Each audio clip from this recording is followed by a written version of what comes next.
right, welcome back for another episode of Dollar Bin Digging. This is the video and article that I do for comicbookinvest.com where I talk about those comics you can still probably find tucked away in those cheap boxes, those discount bins, at your half-price books, yard sales, flea markets. Basically, wherever you do your cheap comic book hunting, these are some of the books you can probably still find, based off of some of the recent news, rumors, announcements, things going on in the television shows, movies, and more importantly, things going on in the comics that have come out the last week or so.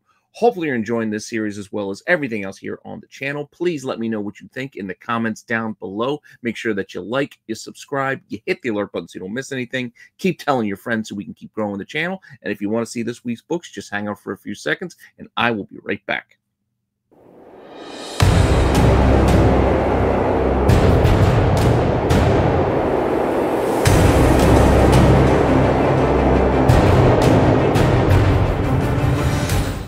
All right, we'll start off with this week's comics. So we got a lot of new comics this week and a lot of stuff to go through, and a lot of characters in some of these that we can cover. So hopefully you enjoy this. Let's start over with DC first. And over on the DC side of things, looking at Poison Ivy number 34. This series is a conundrum to me. Again, it's not a title I normally read, but every time I do take a peek or peer in, it seems like the same story or same characters are just kind of continuing on. You got the same blue flower head guy still rolling around in here, Mr. Undying or something like that. I don't know. I don't know how this story is progressing because, again, I'm not reading it. I'm going to have to go back and do like a deep dive catch up at some point. But for now, we are talking about this character right here. Apparently, she was a former girlfriend, I think, of Poison Ivy back in college that they kind of put in there, who's appeared in this series a bit, and she is called the Gardener. So the Gardener has actually been around just a couple of years, first appearing in Batman, of all places, not in Poison Ivy, because Poison Ivy hasn't always had a series. So in Batman 107, just from 2021, so again, 4 years ago, this character first appeared in Batman 107, and this is her right here, just so you can see her inside the panel. At this time, she doesn't have a name. She just shows up in the comic, and this is her introduction. Again, clear as day, there she is, but we don't know who she is yet. It's not until later that we find out. But let's talk about this book first. And again, this is one you could find. I mean, this era of Batman books is still easy to find. You're going to find them cover price or less than most places. You can say here, even online, it sells for cover price or less. Copies selling $2.99, $2.70. Listings like $4 or so. Not an expensive book, and definitely one you can go find out there in a back issue bin on a wall somewhere, new release wall, but like buried in, all the older issues. Because again, it's just Batman 107.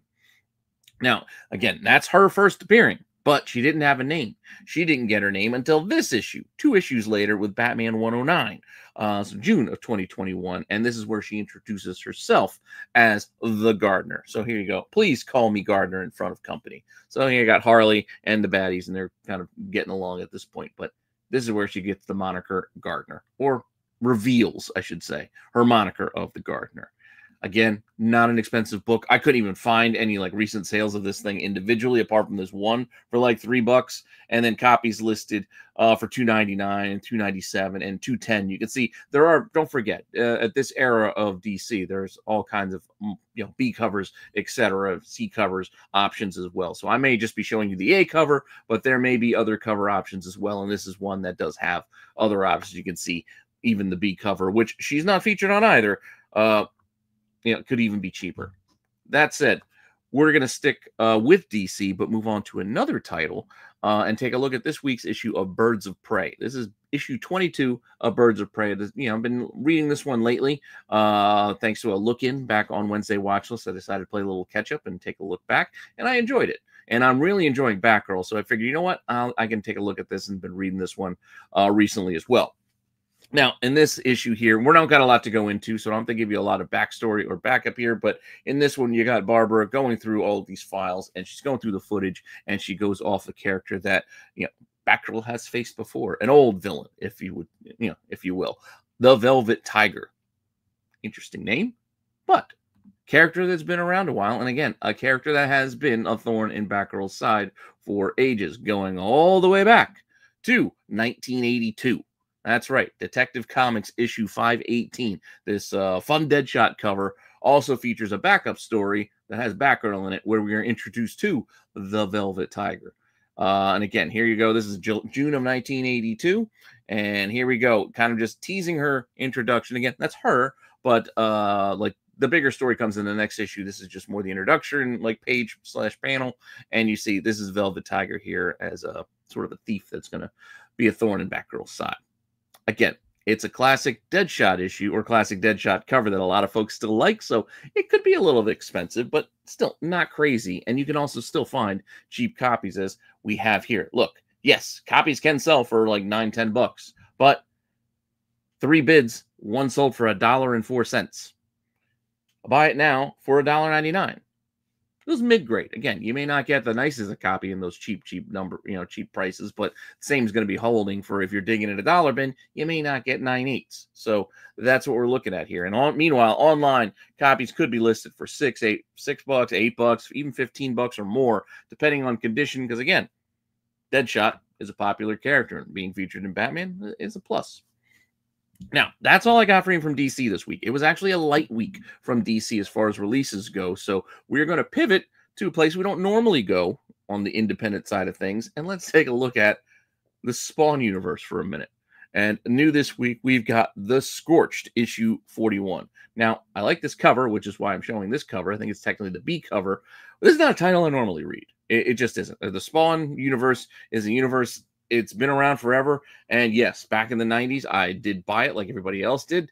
I don't remember half of the stuff I read from back then, though. I just remember a lot of the timer, the Spawn's power running out. But by the time Al Simmons got replaced, I was not on board anymore. And that was much to my dismay, because a lot of those issues are pretty expensive these days because they got low prints, etc. That all said and that all aside, looking at this, I do remember some of the characters that were featured here. Not the first one, but inside this issue, our first up character we're talking about here is this lady. This is the Viscerator, sister of the Violator and his brothers. So the Viscerator is a character that's only a couple of years old. She first appeared actually in this title, Scorched. But the Viscerator, again, leading the charge here in issue 24 from 2023. So just a couple of years ago, we got our first appearance of the Viscerator. I keep saying it and trying to be clear because you'll see why in a second. There's 2 covers on this first appearance issue, though, 24, and I really like the B cover. You'll take a look at it, you'll see it. It's a pretty nice cover. But inside this issue, big full panel page reveal. I couldn't even fit the whole thing without showing the whole page, but you get the idea. This is the first introduction, first appearance in Scorched 24. Not an expensive book. You can see here, copies sold for $1.99, either cover, and you can see the other cover there featured with the 2 pistols there. And then copies listed $2 to $4. Again, not a pricey book if you were going to go look. Now, while this being the Viscerator here featured inside this new issue here, you also can see her other brothers. Violator's not here, but Violator has 4 other brothers. And here are all of them featured on this panel with their names, but we're going to go through them individually. But they're also collectively known with their brother Violator as the Fleabiac brothers, if I'm saying that right. Yeah, Fleabiac brothers. Let's go through them. Actually, we're going to cover one first because apart from the name and introduction of the brother's name, we were introduced to one way back when. And that was, first one was the Vindicator. So the Vindicator, being the first brother revealed for Violator, was first revealed in Spawn issue 8 back in 1993. Yeah, going back a ways with this. And I know it's a Spawn issue, but Spawn issue 8, there are a lot of these. A lot of these out there. And this is, yes, the homage to Spider-Man 1. You can see the pose and everything. McFarlane even noted it. McFarlane after me, because he did his own cover. You could still find these out there for a relatively cheap price. But inside this issue, yes, again, here is the Vindicator, and he is one of the 5 famous Fleabiac brothers. Again, introducing the idea of the team or a group of the brothers, as well as one of them right here. Because again, Violator was what, issue like 2 or 3 of the title? Anyway, this issue was Spawn. As you can see, it can sell for a couple of bucks depending on what you have. But most of them are like $3 to $5. You might see a standout like $13 because that's a newsstand.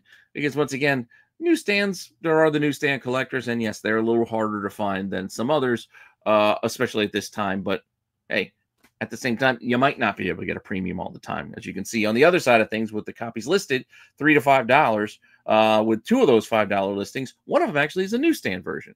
Granted, it's a fine plus, meaning it's a little banged up, so they're not getting a lot of money for a banged up version because, you know, folks love their 9/8 these days. But the idea being, if you do find a newsstand of the Spawn run, you probably have something that somebody out there is going to want if you find one in nice condition. So you probably get a premium for it. That's one of the brothers. So apart from Violator, and you had Vindicator and Viscerator, was that her name? We got a few more.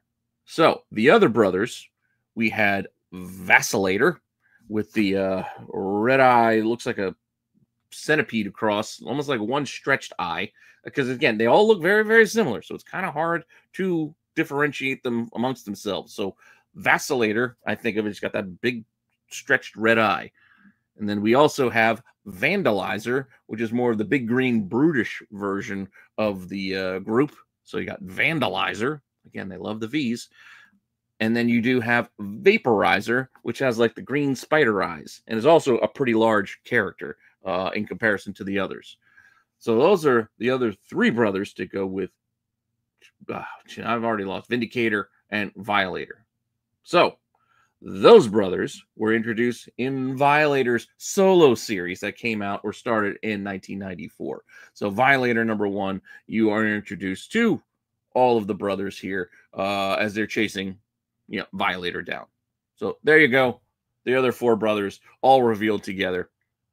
And this is, again, a book you could find out there. Print runs were pretty high at the time. So finding this one for 99 cents to $3.50 is not that tough. Look, somebody even got the entire 3-issue miniseries for 99 cents on one bid. Copies listed, $2 to $4. Again, inexpensive books here, inexpensive stuff if you want to go and find this and get all of the first appearances that you can in here. Now, a lot of V's, a lot of Violators and Vindicators and Vacillators. Before we go over to Marvel, because I do got a handful of Marvel books to talk about, I do want to remind any of you out there who need supplies, use my code RENA10 over at BCW to save 10% off your entire order. You save yourself some money, you help out the channel, and you get those bags, your boards, your short boxes, long boxes, CGC boxes, those plastic, you know, hardcore, you know, plastic boxes, nice tough stuff, top loaders, anything you need basically to keep your comics or collectibles safe. You can get over there at BCW and save yourself 10% by using my code RENA10. Now, moving on over to Marvel. Let's first start on the X side of the universe and cover a couple of X books that came out this week, just pretty quickly, before we get into my deep dive book of the week. First one up, going on the X side of things, is Laura Kinney Wolverine #7. This is the Legacy 75th issue of the title, and right there on the cover, you can see her smooching with a character we have talked about before. But here he is again inside this book, and you see him even proposing. Granted, not to ruin the whole book for you, but this is more of like a Matrix-y, sort of not real virtual reality type situation, but albeit a character to pay attention to, a character important to Laura, in that this is Hellion. So this is Julian Keller. Hellion, again, we've talked about him before, him being I think the big bad in the early run of, was it Extraordinary X-Men for a stretch there? We've talked about him before, but it doesn't hurt to bring him up again, in different context. So his first appearance goes back to 2003 in New Mutants #2. This is, what, the second volume of this, I think? I don't think it got to the third volume, man. This is just the second, I think, volume of New Mutants. But albeit the Middleton cover run, which, again, is a great cover run that starts this series. But issue 2, inside here, we are introduced to Julian. So, oh, there he is. And he's also showing off his, you know, telepathic powers, or telekinetic powers, I guess, with the Jenga game. And Charles is introducing the new girl around. Anyway, point being, Julian Keller, Hellion is our focus on this issue. This book, you can find it sometimes cheap, sometimes a little bit pricier, but more often than not, you'll find a cheap copy buried out there. Look, yes, it can sell for like $15 sometimes, but other times you can see issue 2 and 3 together sold for $7 combined. So it's only like $3.50 for this thing. Copies listed, $6, $12, $18. Okay, it can, you know, kind of stretch, you know, run the gamut depending on condition and who's asking, but it's something you can find out there. So maybe you get lucky, maybe you find a cheap copy. Maybe you go to the shop and they are asking 10 to 15 bucks for it. And you know what? Then you just leave it behind. You don't need to spend 10 to 15 bucks on this. That's not what I'm saying. I'm just reminding you that his first appearance is in this book, and if you do stumble across it in a cheap position or a cheap price, maybe you consider getting it. That's all.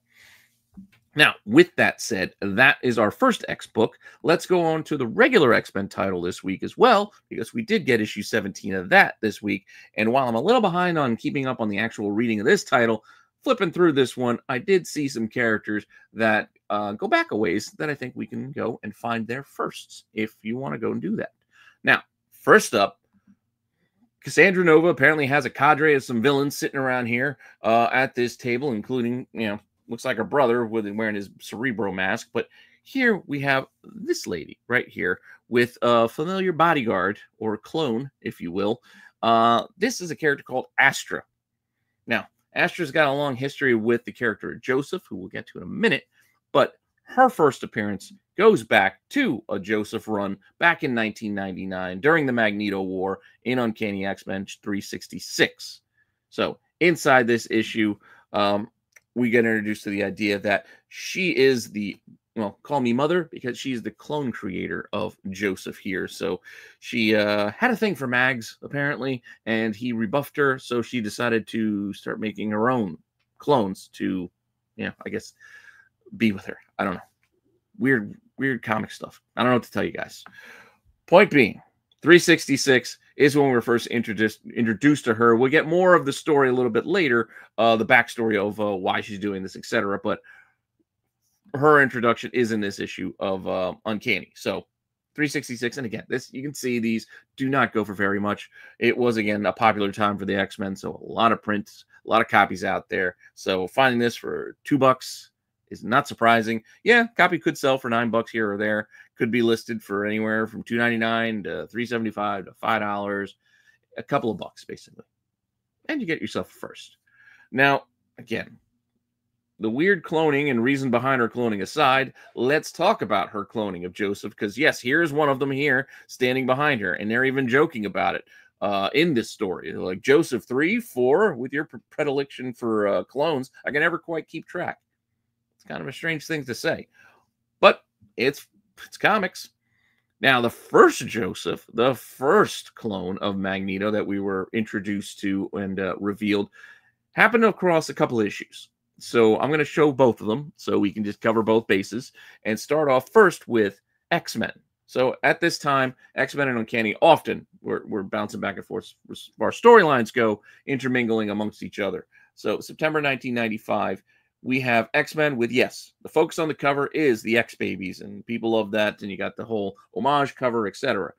But inside the back of this, in like an epilogue, kind of I think it's actually the second epilogue, because, they love to do this, kind of teasing things to come, we got introduced to this idea of, looks like we got a Magneto here, because I think Magneto at the time was dead, and then it was revealed to not be dead, but then it was revealed it wasn't actually him, it was a clone. Again, comics. Point being, reveal in an epilogue at the back.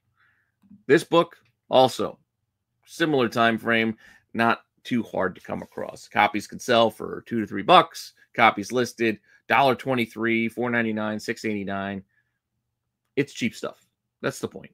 Cheap stuff if you want to go grab that. First, you want to call it cameo. I'm not here to discuss semantics. Call it what it is. I'm just telling you it's in it. Yes, it's just that one panel and a epilogue story at the back of the issue. That was him, though. And they didn't even call him Joseph yet, because we don't get that until we get his backstory, which will be the next book that we talk about here, which came out the next month. So in October 1995 in Uncanny, this is Uncanny issue. I'm having hard trouble finding the number here.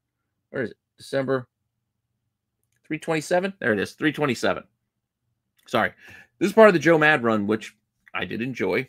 But inside this book, we're introduced to the backstory of Joseph, where he's found in like an orphanage, and they raise him, and they say, well, we got to give you a name, and they start to call him Joseph. So that's how he got the name Joseph. So there you go. Joseph. Backstory, being helped out because he had no memory when he was found, yada, yada, yada. Orphanage takes him in, and he helps out with the orphanage, I guess. None helps. Look, copy sold for $1, $2. Copies listed, $2.24, $2.99, $3.99. Again, cheap stuff is the point if you want to go pick up your Joseph books, because albeit he's standing in the background of the current issue of X-Men. Yes, he doesn't have a lot to do, but who knows? Maybe there's a return to form and we see more with the character at some point. But for now, it's just one of those weird scavenger hunt type firsts that I can tell you to go and hunt for, because when sometimes you're digging, that's what you're going to find. A lot of this stuff is cheap, and not saying it shouldn't be cheap, but things can happen. Circumstances could arise where it could get popular, and better to be prepared. If you can find it for cheap, buy it, stash it in a box, hope for the best. Now, that's our X stuff for the week. Our deep dive book of the week was probably my favorite read of the book, but I'm biased. I admit I'm biased. I'm a big fan of the Marvel cosmic side of things. I love the Nova stuff. I love all the Imperial armies and all that stuff in the cosmos. I want more of it. I want it in the movies as well. But this week, we got not only the cosmic stuff, but we start off a murder mystery, which, again, is another thing I like. I like a good murder mystery, detective story, etc. So, Imperial #1 by Hickman came out, starting off the story, and we have a lot of cosmic characters we could talk about. Albeit, many of them will just be background characters, but some may play a bigger role than others. Let's first start off with one of the bigger role characters in this book, and probably going to be in this storyline, and that is Star-Lord's dad, right here. And this is him hanging out with Star-Lord. Star-Lord is the blonde-haired bearded guy. The dark-haired bearded guy is his dad, Jason. So here we go. Jason. I'm not going to give you his whole history. He was once criminal, known by the knife, and then he's the leader of the Spartax. I think it's Spartax. Again, they kind of retconned him a lot, so some of his backstory with the Spartax, Spartoi gets a little confusing. So I'm going to do my best, but I apologize if I misspeak a little bit, because, again, it is a bit convoluted with all the retcons they've done over the decades. But the original father of Star-Lord was Emperor Jason of Sparta. Now, eventually, and this happened in that first appearance of Star-Lord, that magazine. So we got the Marvel Preview 11 magazine, first appearance of Star-Lord. That's the book we're talking about here. This is not something you're probably going to find for $1 in a dollar bin either, because it's a magazine, so it's not going to be fitting in a comic box. And two, it's kind of pricey. I mean, not tons of money. I mean, maybe $25 you can find a decent copy, etc. But it's a known quantity and a book that was probably pulled. But inside this, we are introduced. It's also pretty long. There's a lot of stories in here, black and white. But yes, this is I'm Your Father. So there's Jason of Sparta. See, I already forgot what they called him. Point being, this now is a different universe and a different version of Star-Lord, the different Marvel universe, multiverse. So it's not 616. So we'll take this one out of the rotation. I'm just giving you the information that he is there, but it's not the same character. So what about this one? In the 2000s, we were introduced to Jason of Spartax, who was supposed to be Peter Quill's father. This one was introduced in Inhumans #2 of 4. So part of the, I don't know if this is the third volume. I think this is the third volume of Inhumans. But in June of 2000, inside this issue, we're introduced to more spacey like characters all meeting or whatever. But this is Jason, who is supposed to be his dad. But again, retcons changed that, so this is not the same guy. But in case you do want to go grab this book, because you still like to be a completionist and you just want to grab it anyway, you can find it, because this ain't expensive anyway. So this one, $2 you can see. Copies sell for. Copies listed $3, $4, or you can buy all 4 issues of the miniseries for $3.99. Again, cheap stuff. You want the real Jason, the character that we are currently looking at. And as Marco brought this up on the Tax Show this past Wednesday, because we did talk about this book and we did talk about this character, his first appearance, and he's right, was Guardians of the Galaxy .1. Sort of a teaser start to the new Guardians of the Galaxy series we're going to get from Brian Michael Bendis. So Bendis retconned a lot of things and gave us a whole backstory of this Jason being Peter Quill's dad in June of 2000. I'm sorry, the date's wrong. It's not 2000. But point being, you get a whole backstory of him coming down and meeting his mom, etc., staying a while, and then leaving. This book is still pretty cheap if you want it. Yes, copies could sell for $10, but most sell for like $3.99 or a few bucks. Copies listed for $2.69, $9.99, or another $2.69. It's not expensive. That's my point. You could find it out there if you go digging in a box. Now, this is the character, and will probably play an important role in this series. He's also plays an important role in this book. But apart from him, another important character is Peter Quill, Star-Lord's half-sister, who also is in this book, but we don't get to see much of her because she was in that tube because she was part of one of the assassination attempts. Because that's the whole thing. Like, the assassination attempts start to kick off this whole storyline. Kind of fun. Hulk's kid got killed, not Scar, but the other one. I can't remember his name. But his other son that was left in charge of World or whatever, or I can't remember the whole World War Hulk thing. Other Hulk kid was assassinated. Assassination attempt here on Jason's daughter, and her name is Victoria. She's also a relatively newer character, but she's been around for a few years, and again, could play an important role if they ever get a cure for this poison and they wake up and see how the story progresses. But again, she's playing a role, and we could see more of her coming up. Her first appearance was in the legendary Star-Lord #1 from the pages of Guardians of the Galaxy. This was from July 2014. And right off the bat, Captain here, you're introduced to her. And yes, she's daughter of Emperor Jason. It's his sister. Half-sister, but sister. Again, book you could find out there. I know you guys remember this run. It's only like 12 issues, I think this series ran for. But copies sold 99 cents, $1.89. Copies listed for, like $3-4, $5. You can go dig for this in a box, and you'll find it. Point being, it might be a good call to go just grab one for cheap. Who knows? Now let's get into some of the other characters, and how big their roles will be remains to be seen, because there are a lot of dignitaries and other races represented in this space colony situation. There's supposed to be some big meeting, and then again, assassinations. They want to talk about the attempts, and then there are more attempts made. And then it's a framing, and we got Space Wakanda. A lot of crazy stuff going on. I'm telling you, just read it. I don't want to ruin it all, but it's a lot of fun. It's a good start to a summer series, for me at least. That said, let's get into the nitty-gritty of some of these background characters, including, one of these Beta Ray Bill horse guys. And we'll look at this guy here first. And this one is, again, there's a lot of other characters in here, but some of these characters, their first appearance might have already been covered or expensive. So I'm just trying to find the cheapy ones that are kind of fun that you can go and dig. And some of them they share books. So you get multiple firsts in a book. So with that said, this first character is one of those multiples. So Nimbus Sternhoof. Yeah. Big green maned horse guy.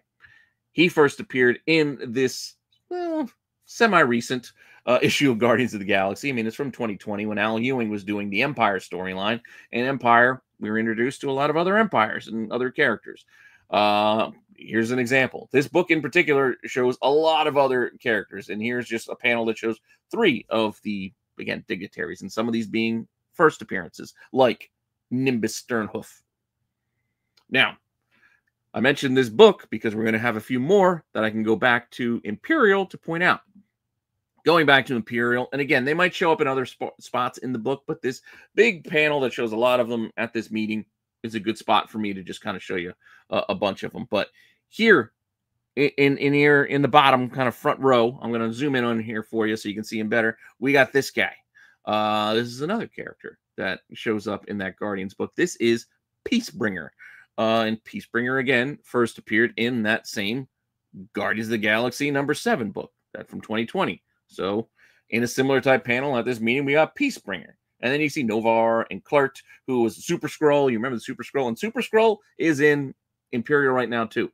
But again, Super Skrull goes back a ways, and this first isn't cheap. Novar, Marvel Boy, you know him, and he knew his first appearance like in Marvel Boy 1. Yeah, you might be able to find it, but it still could get a couple of bucks because it's got hot a couple of times. But he's not the only one. Also, in this group, we'll look a little bit above Peacebringer, and we see this like lizard person. I mean, it's space. We're going to have some characters that, are, I'm going to have to compare them to things we have here on Earth, because otherwise it'll just be like Goopy Guy. But there you go. Zoomed in, bug-eyed lizard guy. I don't even know if it's a guy. It could be a girl. This is Zorla's Goopa. lizard person. Also, first appears in this Guardians of the Galaxy 7. So again, multiple firsts in these peace talks. So here's another group of panels. And you can see you got there's that Victoria that we showed you, Peter Quill's sister. And then you got another character there. Again, from the Badoon. A lot of spacey stuff. A lot of spacey characters. So this is a book that introduces you to a bunch of them. And might be an interesting book to hold on down the line. Couldn't even find anybody who's bought this book recently. So I don't even know what this could go for online, but copies listed, $255, $299, $367. You get the point. It's less than cover price. So if you go to your shop, you could probably find it for less than cover. And that's the kind of point of this series and the kind of book that I'm trying to point out to you. It's got multiple firsts, albeit they're not exciting. They're not going to be huge characters, but hey, you never know. All right, let's go back to it. Back to our huge group here. And also in this group, we got another character that is part of this cadre of, or collective of dignitaries. This is, I forget the name of this one off the top of my head, but we'll get there in a second. But zoomed in, so you know who I'm talking about. Behind Ronan the Accuser, we're talking about this character here, Mentacle. Mentacle, because, well, I think it's a lady, and she has tentacles. But she actually appeared before that Guardians book that we were talking about. She actually appeared during the Avengers No Surrender run. I don't know if you remember this. This is when we got Immortal Hulk. But Avengers 676 from 2018. I like this cover, too. It's a lot of fun. By Mark Brooks, comic book, reading a comic book. You know, pretty fun. That said, inside this, we've, apart from getting the Black Order and the Lethal Legion, we are introduced to some new characters here, like Mentacle, who's right down there below. So that would be the first appearance of Mentacle, and then she shows up. She is also in that same Guardians of the Galaxy 7 book that we just talked about. She's in there too, but that wasn't her first because she showed up here prior. Again, this is a book you can find that it might sell for a bit more because, again, it is part of a popular run. So a copy did sell for over $10, but a copy also sold for $2.70. Copies listed $5 to $7. So again, hope to find it for less than cover, but you never know. Mentacle. Going back. We're going to go back to non-dignitary characters who were sitting on the sidelines because apart from that, part of the other issue, again, I'm trying not to spoil the whole issue, but I do kind of like it. You had Star-Lord who's going to go investigate, even though he's a, sort of a criminal, how they played him in the movie universe. Star-Lord's going to start trying to investigate, but he wants Richard Rider to help him, and Richard Rider doesn't want to help, and yada, yada, yada, hanging out at a bar. And at this bar, we see other former space characters and popular, semi-popular, and side note type characters, like this guy, who's part of the Imperial Guard of the Shi'ar, right down here. Granted, with the panel above, we're going to get back to that because we'll talk about her in a second. But first, this guy at the bar, one of the Shi'ar, and then the other character he's sitting with is also part of the Imperial Guard. But we're just talking about Starbolt for right now, just for kind of fun, because he kind of stood out. Here we go. This is technically Starbolt 2, because the first Starbolt dies, and then he's replaced. But this Starbolt, and again, I think Marco covered this one when we did TAC, was in Realm of Kings, Imperial Guard 5 of 5. It's the final issue, kind of leading into Realm of Kings, right? I mean, a War of Kings. So Realm of Kings led into War of Kings. But in March 2010, here we have a whole new group of Imperial Guard candidates and helpers, etc. But back there, we're getting our new Starbolt or whatever. Not an expensive book. Get the whole mini series for $10 to $15 or $12. I couldn't find individual sales. So this was the whole 5-issue series selling for $10 to $15. Copies listed, yeah, I found an individual copy listed for $5, but then I also found the complete 5-issue set listed for $4. So you get the point. Cheap stuff. All right, I mentioned the panel above. Right here, we see one of those knights, one of those Rom knights. And this one in particular is this lady here, Icon of Galador. Yeah, Icon of Galador. She first showed up in this Thanos Imperative prequel book, which has been all the rage of late because of that Annihilation storyline that is rumored to, or the Annihilators rumored to be adapted into the MCU. Remember a few weeks ago, it was a whole story, the Annihilators were coming, and then I showed you, well, yes, technically, this does show them before they get their own series, but the group of characters kind of worked together before this. Point being, we're not here to talk Annihilators. Also in this Annihilators book, at the end of it, we are also introduced to Icon. I'm Icon of the Space Knights. Space Knights, Rom. this is the first introduction here. Also to be continued in Annihilators issue number 1, right? I think it was issue 1. Point being, multiples in that Thanos Imperative Devastation one-shot. It's done well of late because I told you the Annihilator thing and the posting of it on a certain app, Key Collector had it on there. So this book jumped up in value for a little while, and the prices are still kind of up. Granted, some $10 sales recently show the prices dipped a bit, but the occasional $30 could be accepted as well. Copies listed, they're kind of looking for that $20 pretty consistently. Some higher, some lower, etc. I still say you can go dig, maybe get lucky and find this. And you get multiple shots, multiple bites of the apple, because apart from getting the, debatable first for the Annihilators, we get that icon as well. Now, before we wrap up here, the final guy I want to talk about near the end of this book that's kind of helping Star-Lord wrap things up is, I believe, I'm pretty sure, because this isn't Klart, because Klart had spikes on his head, and that Super Skrull, he was part of the Skrull Connective. It also isn't Hulkling, who was also at this meeting. This, I believe, and I'm pretty sure, even though he's not named, is this guy, Pybok, the Power Skrull. Kind of fits his kind of role, etc. So Pybok, the Power Skrull, goes back to Fantastic Four. 1991, Fantastic Four 358. This cover right here. And you're introduced. He's sort of like a Skrull super soldier, if you will. Like they try to give him super soldier. He was manipulated in that way to be even more powerful than your regular old Skrull, which is why he's the Power Skrull, but also called Pybok. And there's a whole Alicia Masters issue, etc. But this book also not expensive. Copies sold for like $3-4. Copies listed for $3-4. So again, cheap stuff, cheap firsts. I don't know where any of this is going to go, but I do like looking into this stuff because I like collecting first appearances. I like digging and knowing their first appearances in books, and I'm sure a lot of you are like that too.